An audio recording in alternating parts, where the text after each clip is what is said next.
How are you doing today? I hope you're having a wonderful day. Ever wondered what it would really be like to trade skyscrapers for open skies or vice versa? Maybe you thought about leaving the traffic and chaos behind and trading it in for some peace and quiet. Or maybe you're itching to swap the slow pace for the buzz of the city. Today we're diving into the real pros and cons of city life versus country life. Does the hustle and bustle of city living energize you, or does the thought of a peaceful morning with nothing but bird singing make your heart sing? If you're thinking about making a big move or just love imagining the possibilities, this one's for you. Let's start with the obvious, the pace of life. In the city, everything moves fast. People, traffic, deals, even your coffee order. There's kind of an energy to it, so it motivates you, it pushes you, and it keeps you on your toes.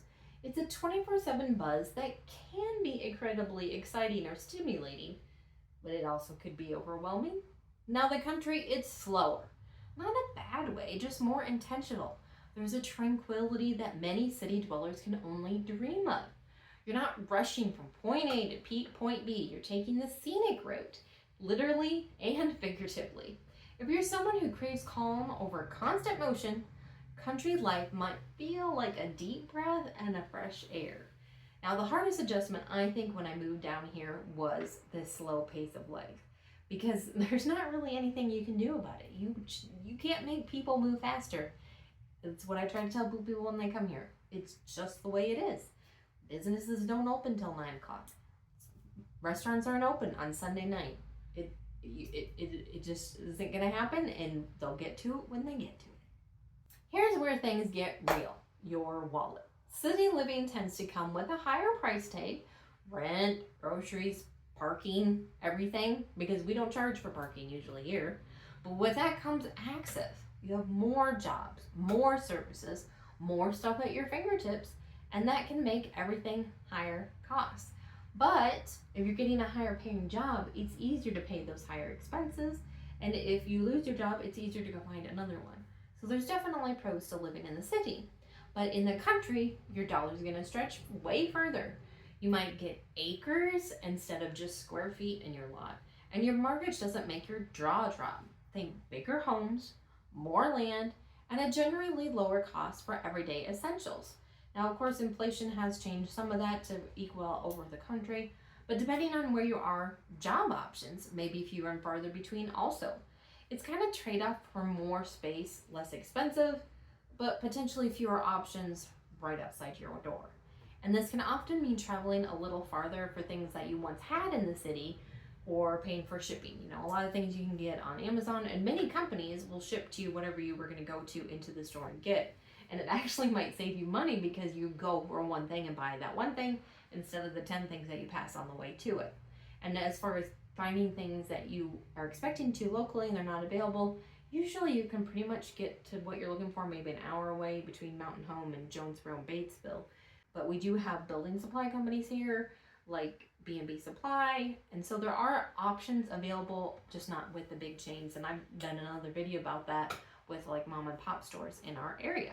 So there's definitely things available, you just might have to go to get it. Let's talk people. Making connections is vital wherever you are. Relationships are important.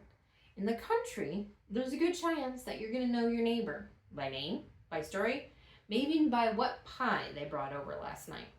Potlucks, local fairs, community events, these are kind of the heart of social life in a small community. The community ties definitely run deep. You wave at people, you check in. It's a little more personal, and that can often mean that there's a lot of family ties here too. So just be aware of that as you move to a smaller town if you decide that's the way you're going to go. Of course, cities can be a mixed bag. You got millions of people, but it's easy to feel anonymous because you're just one in the crowd. That said, you can also find your tribe. Whether you're an art lover, a tech head, or a foodie, there's a community for everyone. You just might have to look a little harder to find it in the city.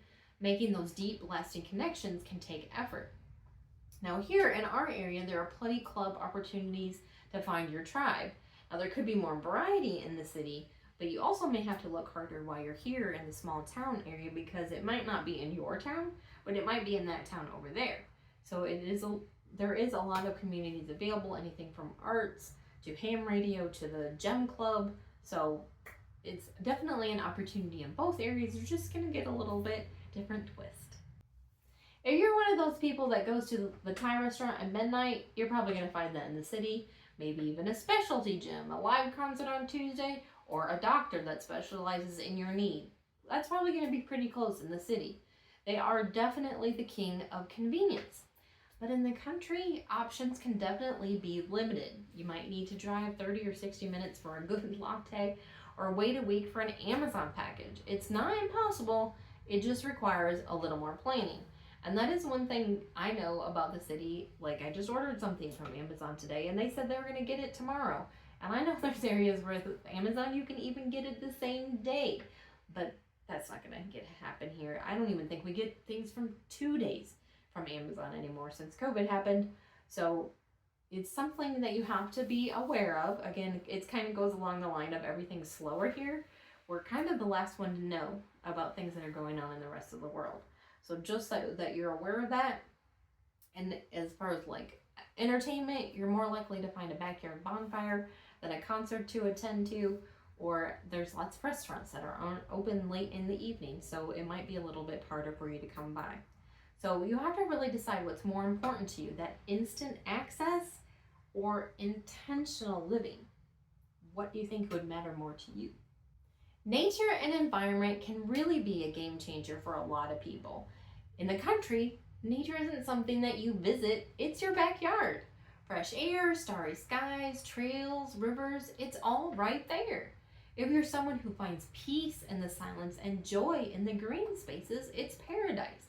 If you like hiking, biking, fishing, or just breathing air and enjoying the view, and the air doesn't taste like exhaust fumes, the country is going to be your paradise. But that also means that you're sharing your backyard with wildlife. They're going to come and drink the water. They're going to come and nest in your grass. So you have to also be prepared for that, to share your space with them. Of course, cities have parks and trails too that you can enjoy, but let's be real, nature competes with all the concrete that's there. It's there, but it's not front and center. It's not like there's a tree on every corner. Cities definitely make it harder to enjoy nature, but then you have other options for enrichment like museums and zoos and all kinds of things that you can really stimulate your mind in other ways. So again, you got to decide what's right for you. If you're chasing a career in tech, fashion, finance, or media, the city is where you're really going to have to be, because you have those bigger companies, more networking, faster moves. You got a diverse industry, big corporations, even networking events that you can't do from far away. So there's a larger pool of employers, but there's also a larger pool of employees. So you're going to have more competition for people that are looking for the same type of jobs you're looking for. Plus, you got to deal with things like traffic jams, packed public transport. If you can eat up a significant chunk of your day and sanity just by getting to where you want to go. On the other hand, at least you have public transport. Unfortunately, we don't have that in the country. You might find fewer job opportunities, but that doesn't mean none. You might find more opportunities in agriculture and local trends and tourism. Tourism is a big thing in our area. And you can also do working from home. There's a lot of remote working. You know, I've had clients work here that put their job with them here, but they're still working far away. People are logging in from cabins and cottages and building businesses from barns and doing just fine. And often that scenic drive, maybe just a walk to your home office, is all the commute that's required, which is a huge benefit. Plus, there's more opportunities to be your own boss. We have a lot of people that run lawn care businesses, cleaning services, in-home health, because we have an older age group or people that have retired here and don't want to do all that, and they can afford to hire someone else to do it. So it really all comes down to your goals. What kind of work do you want, and where do you want to wake up every day? This is where you really need to look inward and see what you really want in your life. Are you more energized by that buzz and lights and noise of the city? Or do you come alive with the stillness and the sunsets and the sounds of crickets in your backyard? City spaces do come with stress and noise pollution and sometimes less green space to unwind, while country life doesn't always have access to that specialized health care. It can be a challenge, and social isolation can be a real factor for people out in the country. So neither is right or wrong. It's really about the lifestyle that fits you. Some people thrive on that 30th floor apartment. Others need land and space and the sound of nothing but nature. If you're loving this kind of content and want more real talk about lifestyle choices, real estate, and big life decisions, hit that subscribe button. It helps the channel grow and keeps the good stuff coming your way. So city life or country life? Which one will you pick? Maybe you're dreaming of front porches and dirt roads. Many city people haven't been on dirt roads. Or maybe it's city lights and rooftop bars that call to you. Have you been to a rooftop bar? Either way, knowing what matters most to you is the first step. Beyond all the practical pros and cons, there's an often intangible factor. It's a gut feeling. Some people are just city people. They like the anonymity, the energy, the constant stimulation, and others are just country souls. They need the space, the quiet, and the connection to nature and the natural world. It's not about which one's better, it's which one's better for you. Now, to help you make your decision, check out this video I did a couple years ago on why Arkansas is the best place to retire. Thanks for watching and have a blessed day.